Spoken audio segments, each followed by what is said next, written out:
Hello, my name is Shashank Shekhar, and we've started the first chapter of Class 11 Chemistry, that is Basic Concept of Chemistry.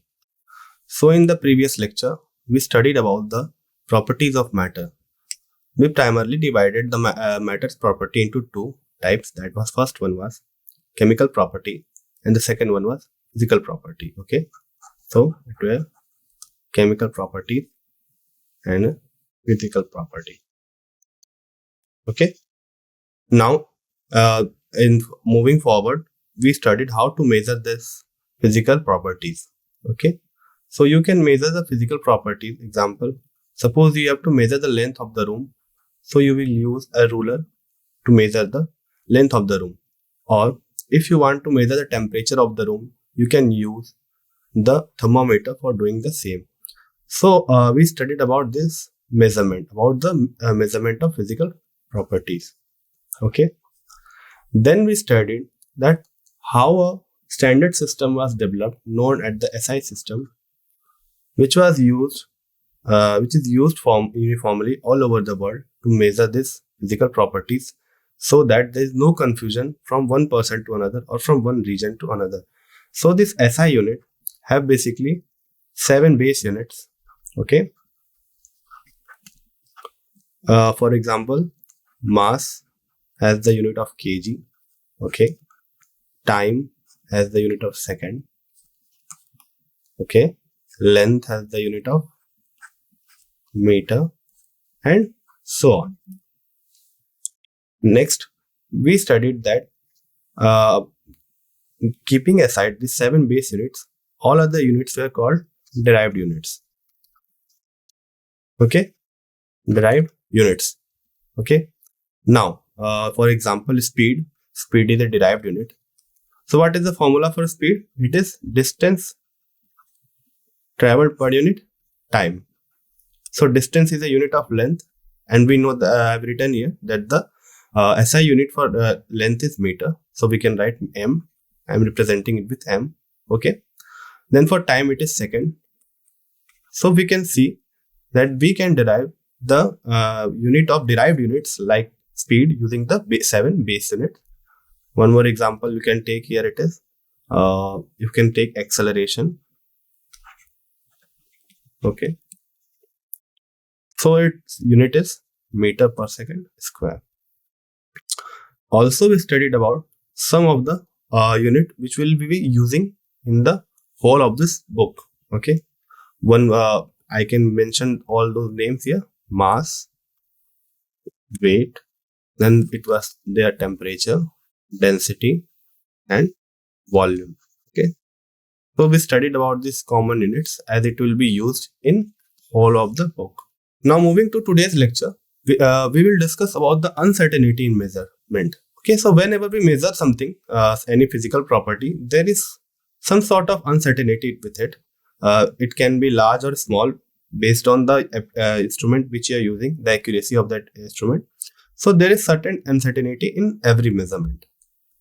Now, before that, let us study about the scientific notation. Okay, so what is scientific notation? So in science, or in the experiments we do in science, we have to deal with a lot of numbers. It is not that large numbers have only large number of digits. Small number can also have large number of digits. Like if to have to do something like something like experiment, we require a very small amount of that material. Suppose it is a catalyst, then we require almost 0.003, suppose. So it is a very small digit, okay, but it has lot of digits with it: 1, 2, 3, 4, 5. So we can represent it using a scientific notation. So if I will move the decimal to right, okay, then the exponent will have the power of -1. Okay, so how many digits we have to move? Suppose we are moving it from 1 to 2, 3, 4, 5 digits. Okay, so it will be 3.0 into 10 to the power, and since we have moved to the right, it will be -5. Similarly, suppose we have to deal with large numbers. You know one of the example, it is speed of light. Okay, speed of light. So it has 8 zeros after 3. So we can simply write it with the help of scientific notation at 3 into 10 to the power 8 meter per second. So what is the rule for writing the scientific notations? Okay, So it is written in the form of n into 10 to the power n. It is capital N, it is small n. So in the capital N lies between 1 to 10, including 1 to 10 also, including this both number also. So you can write here it as 1 greater than equal to, okay. Similarly, we are including this both digits, numbers 1 and 10, and from 1 to 9 also, okay. And the small n is the exponent, and it can be both positive or negative. So I have written here 0.0003 gram as this. So you can see here right now that it is between 1 to 10, okay. So it is between 1 to 10, and this power is negative. Similarly, the speed of light is 3 into 10 to the power 8. Here the digit 3 is lying between 1 to 10, okay, and this exponent is positive. So this exponent can be positive and negative both, while the capital N thing in that notation will be between 1 to 10. So here are some more examples. You will study about Planck's constant in the next chapter. So it is 6.6 into 10 to the power minus 34 joule second, its unit. Similarly, I mentioned earlier also, its speed of light, it is 3 into 10 to the power 8 meter per second. Charge on particle. For those who don't know about it, that charge on electron is 1.6 into 10 to the power minus 90 coulomb. It is determined using the Milkman experiment. You will study about this in the next chapter. Okay. Now, so how do we multiply the scientific notations? Okay. So they are done using the simple exponential number only, means there is nothing new in that. So here is an example I put up here example. So 5.6 into 10 to the power 5.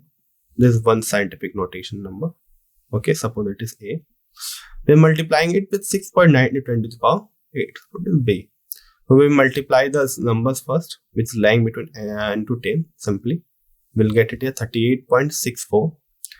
And we'll add the exponential exponent, means the power raised. It will add it. It is 5 plus 8, 13. Okay. Now, this number comes out to be 38.64 into 10 to the power 13. I said it earlier that n, capital N, which is here it is 38.64, should be between 1 to 10 or equals to 1 to 10. 1 or 10, okay. But it is greater than 10. So, we will move it to left. So, while moving the decimal to left, the power is added by positive number plus 1. In this case, because it is moved by one digit. So it is clear to you right now that if you move to the exponent, decimal, suppose you are writing it here like 33.33. So if you move this decimal to the right, okay, then you will get a power of negative. And that negative, the value of the absolute value of that negative number will be equal to the number of digits you have moved to right. So it will be 33 3 point into 10 to the power minus 1. Similarly, if you are moving the decimal left, then this power will increase by plus 1, okay, and the absolute value will be equals to the number of digits we have moved in the right, okay, okay, now 10 to the power 1.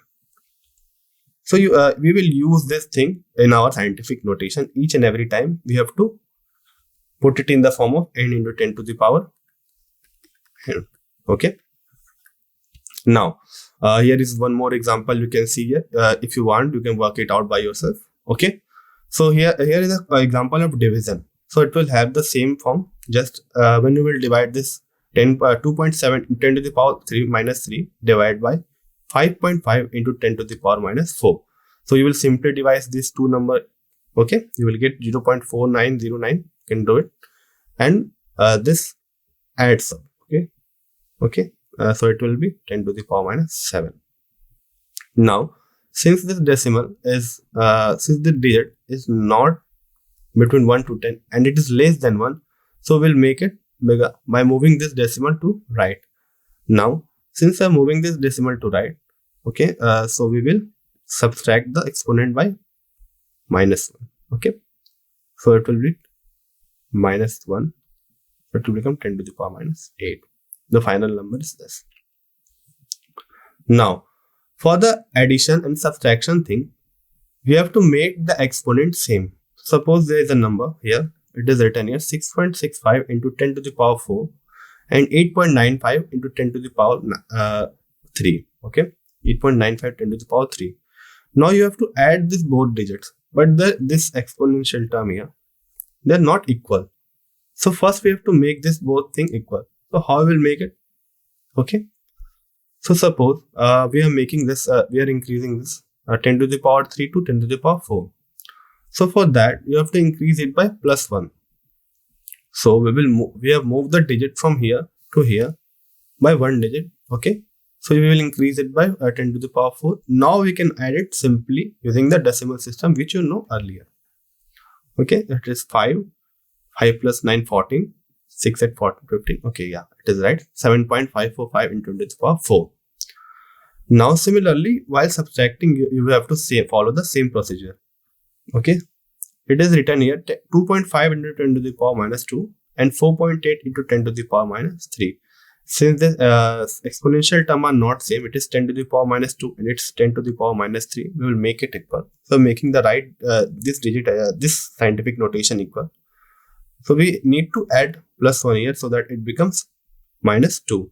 So we will move this decimal to the left side. Okay, it will become 0.48 and we will get the exponent term added by plus 1. We will get it as 10 to the power minus 2. Now we can add it simply and get our desired result. So sorry, here we are subtracting, so we'll get our desired result by subtracting this both. Okay, next we will move to significant figure. So significant figure is used to find the precision of two values. So we will discuss about this precision thing in the next topic. Okay, so first we will know about the significant figure. So how do we find this number of significant figure? So there are some rules regarding that. First one is all non-zero digits are significant. Okay, so suppose there is a number that is 3300. Since we do not know the all rules, so we will start with the first rule. Okay, so it tells us that all non-zero digits are significant. So the number of significant figures in this number is not less than 2. First of all, because we know the first rule only, as it has two non-zero digits, that are 3. Okay, 3 and 3. So there is minimum number of 2 significant figures. Okay. Now next, zeros preceding 2 first non-digit 0 are non-significant. Okay. So suppose here it is a number that is 0.033. So this digit is not significant as it is preceding the first significant figure. So first significant figure, that is non-zero digit, h is 0. So this 0 is preceding a non-zero digit. Okay, first non-zero digit, it is 3. Yeah? So it is a non-significant number. Now next, zeros between two non-zero digits are always significant. So suppose the number is 303. So this 0 will be always significant, or we take 0003. So these 3 zeros are significant as it lie between two non-zero digits, that is 3 and 3. I will take here 4 for convenience. So between 3 and 4, there are 3 significant figures, 0. Okay. Now next, zeros at the end or right of a number are significant provided they are on the right side of the decimal. Okay. Now consider number that is 330, and here it is 33.0. So this number will have 2 significant figure. Okay, that is 3. We'll use 4 for the convenience. Okay, 3 and 4. So these are 2 significant figure. While this number will have 3 significant figure, because the rule says that the 0 to the right of the decimal will be considered as significant.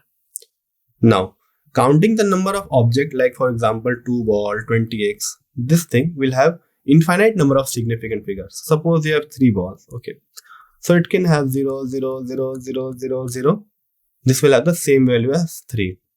Okay, so we can say that it has infinite number of significant figure. Okay, now next we will move to precision and accuracy. So what is precision and what is accuracy?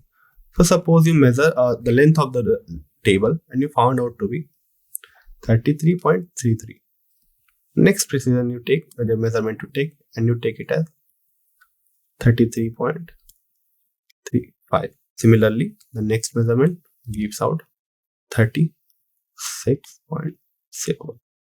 And suppose the length of the table, the actual length, it is 36.00. Take it as 3. Okay. So what we can say about the precision and accuracy of these measurements we have taken. So we can say that since these two measurements are close to each other so these two are called precise values. Okay. Well, this one is not precise as it is far by plus say 3 point some digit. Okay. But it is more accurate as it is closer to the actual volume. But these two measurements are not closer to the actual value. So these are not accurate. So these two are precise while this one is the accurate measurement. So this is the difference between the precision and accuracy. So what is precision? It refers to the closeness of various measurements for the same quantity. So it is refers to the closeness of various measurements. So suppose this measurement and this measurement for the measurement of the table length are close to each other. So much close they are to each other, much they are precise. While accuracy is the agreement of a particular value to the true value. So how much it is close to the true value, how much it is close to the true length of the system. Okay. Now next we will add to the move to the subtraction and addition of significant figure. Okay. So significant figure are added and subtracted in the same way. Okay. So here is an addition. It is 12.1111 plus 18.0 plus 1.0212. It is done in a similar fashion as we know from the early classes. Okay. Now, if you have to count the number of significant figure of the resulting number, we have to follow a rule. Okay. It will be like, suppose we will see these three numbers. It is 12.11, 18.0, 1.012. We will find that number or that number which has the least number of significant figure. So the least number of we will count the significant figure for all of this. So it will have 4 significant figure at all 4 are non-zero. So 4 significant figure. 4 significant. I am representing it by SF, 4 significant figure. Now moving to 18.0, it has 2 non-zero digit. Plus it has 1 0, but it is on the right side of the decimal. You know this rule earlier. So it will have 3 significant figure as we will include this 0 as it is on the right side of the decimal. So 3 significant figure. This will have 1, 2, 3 non-zero digits. So 3 significant figure for sure. And this zeros lies between 2 non-zero digits. So it is also a significant figure. So total number of significant figure is 4. But the minimum number of significant figure is present in 18.0. So we will take this as the standard and we will write our answer. We'll have 3 significant figure. So the final answer will be 31.1. It has 3 significant figure as all 3 digits are non-zero. So 3 significant figures. Now moving on to multiplication. So it has the same rule. Okay. So here we are multiplying 2.5 by 1.25.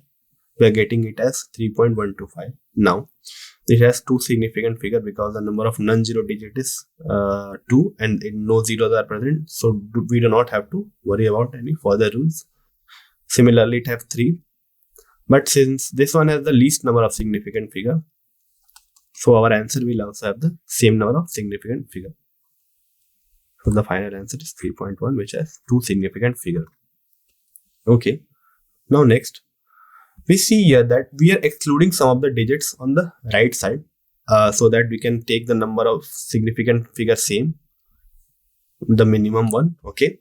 So how do we do this? How do we drop off the digits? So there are certain rules. You cannot just drop off it usually like the usual thing. So this thing is called rounding off. Okay. So for example of rounding off, so whenever you are calculating something for a large number of digits, suppose take a daily life example, you are organizing a party. So you have to count the number of total number of people. Suppose you estimated it as 2821. So if you have to report your worker that yes, they are, or the restaurant or the hotel that there are 2008 to 1 people, you will not report it same. This is a general thing. You must have heard about it, that people say it as normally says 3000. So we are just, what are we doing? We are rounding off this greater number into something easier. This critical number, you can say you cannot remember 2821 as compared to the number 3000, as it is easier to remember. Okay.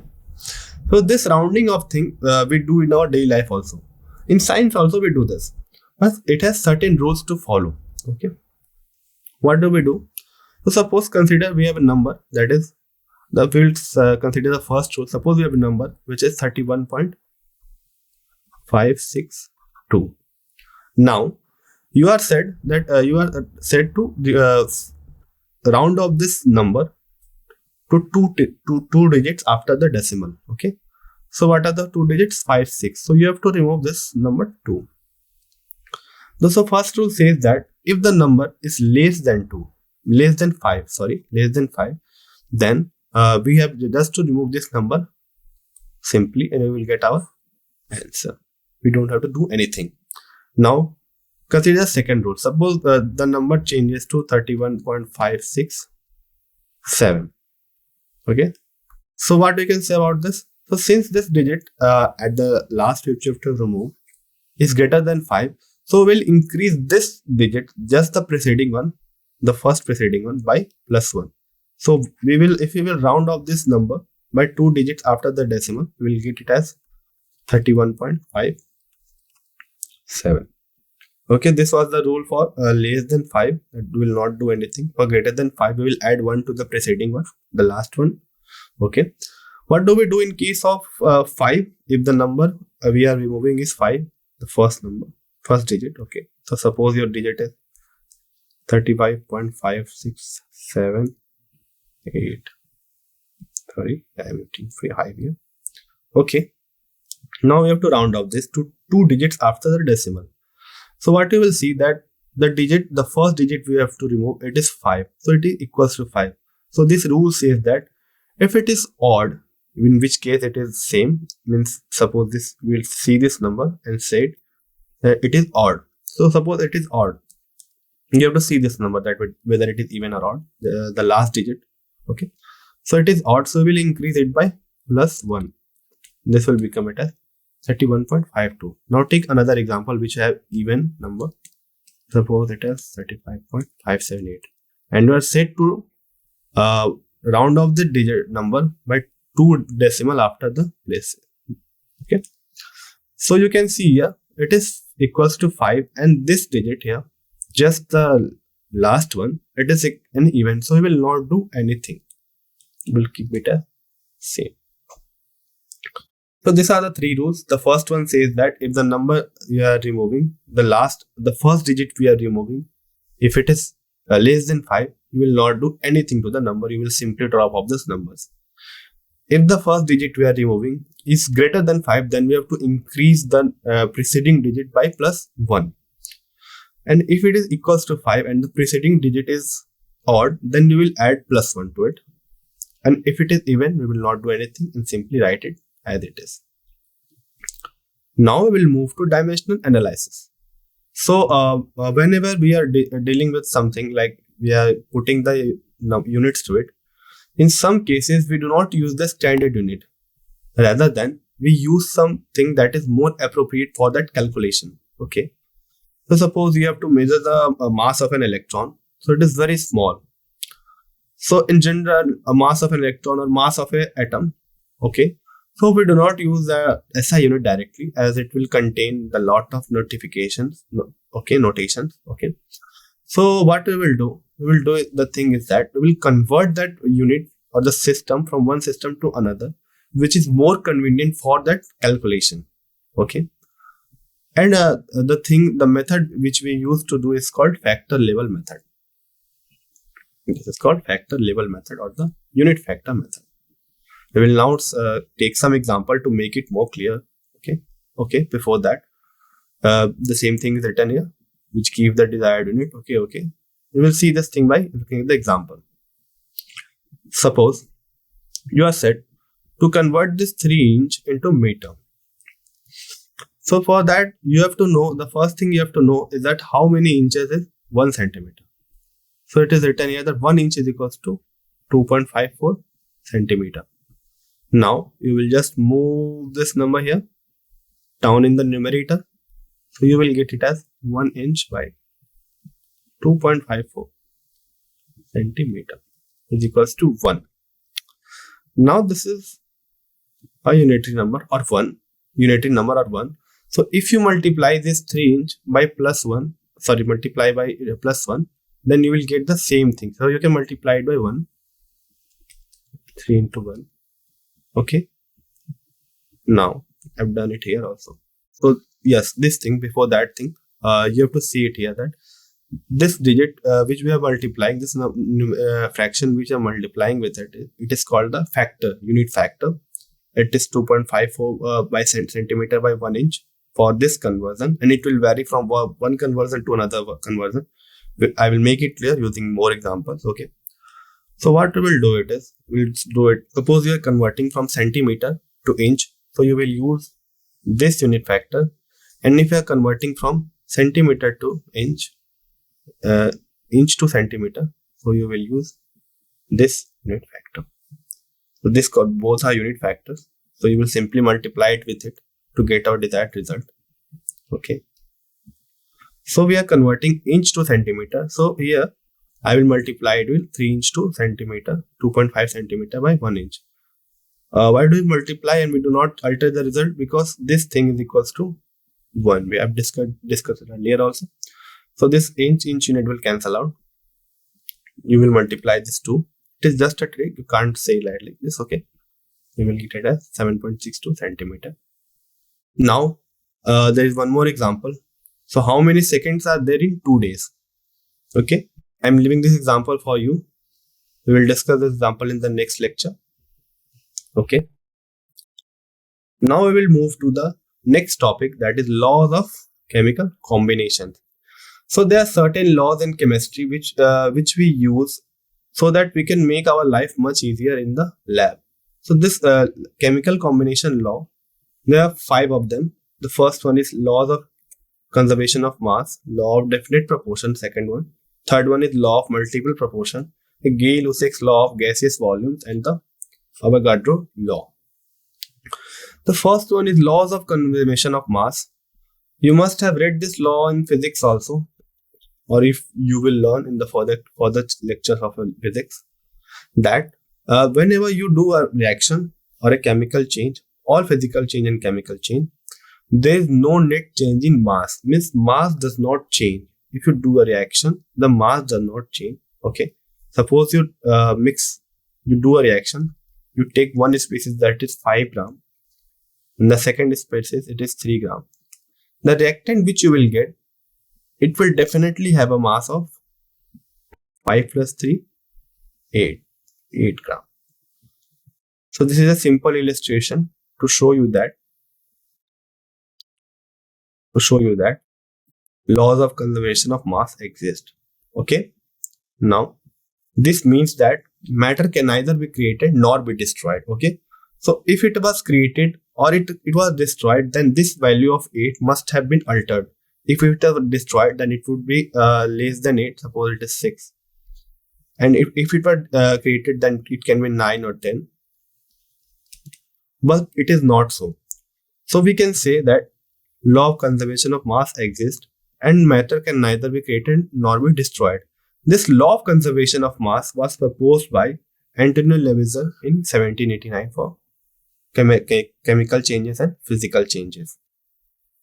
Okay, here is one more illustration, real one. Okay, when hydrogen gas and oxygen gas react to form, the total mass of the water produced is equal to the total mass of the hydrogen gas and the oxygen gas. Okay, so the water which you are getting as a result, it will have the same mass as the amount of reactant which we have used. Suppose we have used 8 grams of hydrogen, okay, and 10 grams of oxygen.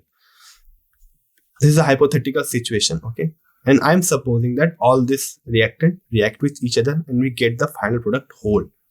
Okay, so we will get it as 18 gram.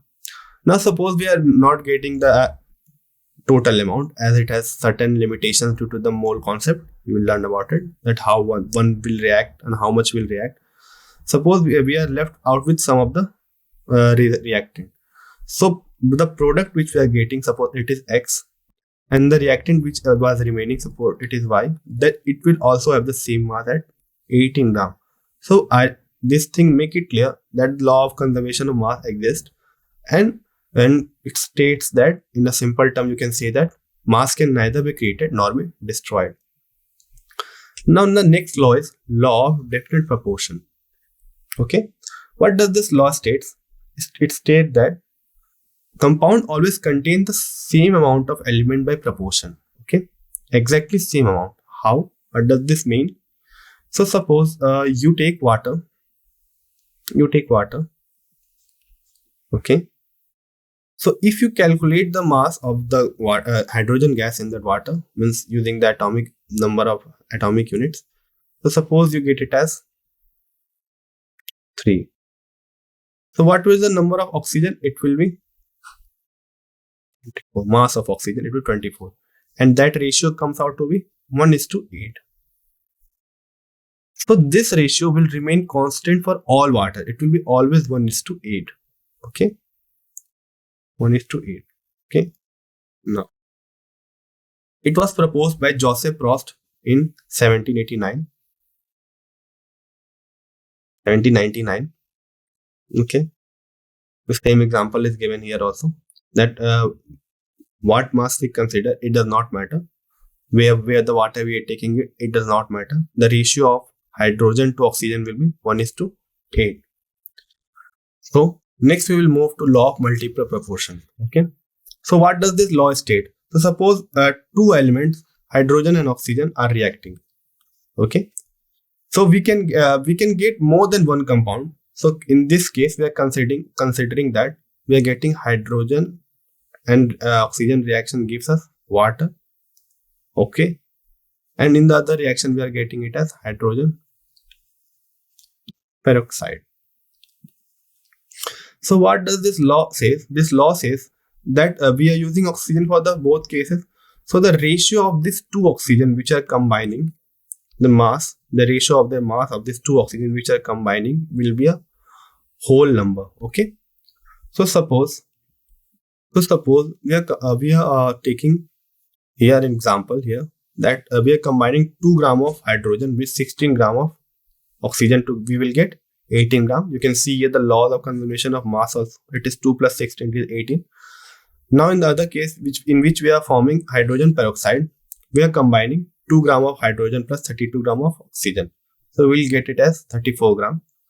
Laws of conservation of mass exist here also. It is 2 plus 32, it is 34.